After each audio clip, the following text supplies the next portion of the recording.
Imagine if Kira's Death Note resurfaced today, not in Light Yagami's hands, but in the hands of a genius middle schooler. And what if world leaders, including the President of the United States, started bidding trillions just to own it? This is Death Note, the one-shot, where money, politics, and death itself collide. Welcome back to Anime Dungeon, your gateway to the most insane worlds in anime and manga. Today we're breaking down the official sequel to Death Note. And trust me, this story takes a wild turn you'll never forget. It all starts in 2013. Ryuk, bored as ever and craving apples, decides it's time to bring the Death Note back to the human world. But this time, he doesn't want another Light Yagami. Instead, he finds Minoru Tanaka, a middle school prodigy. Unlike Light, Minoru has zero interest in using the Death Note to kill. Instead, he comes up with a plan that's pure genius.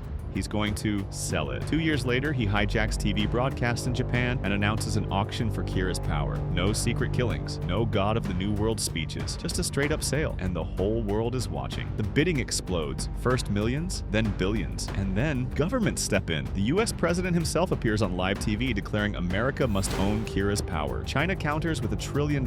And then, the bombshell, Trump raises it to $1 quadrillion. The world is stunned. Even Nier, the current L, is watching closely. But here's the twist. Nier admits something we never heard him say before. This plan is flawless. He can't stop Minoru. Finally, Minoru reveals his endgame. He's not keeping the money. He orders the quadrillion to be divided equally among every Japanese citizen under 60. Overnight, millions of people become billionaires. And Nier, for the first time ever, he says, "I've lost."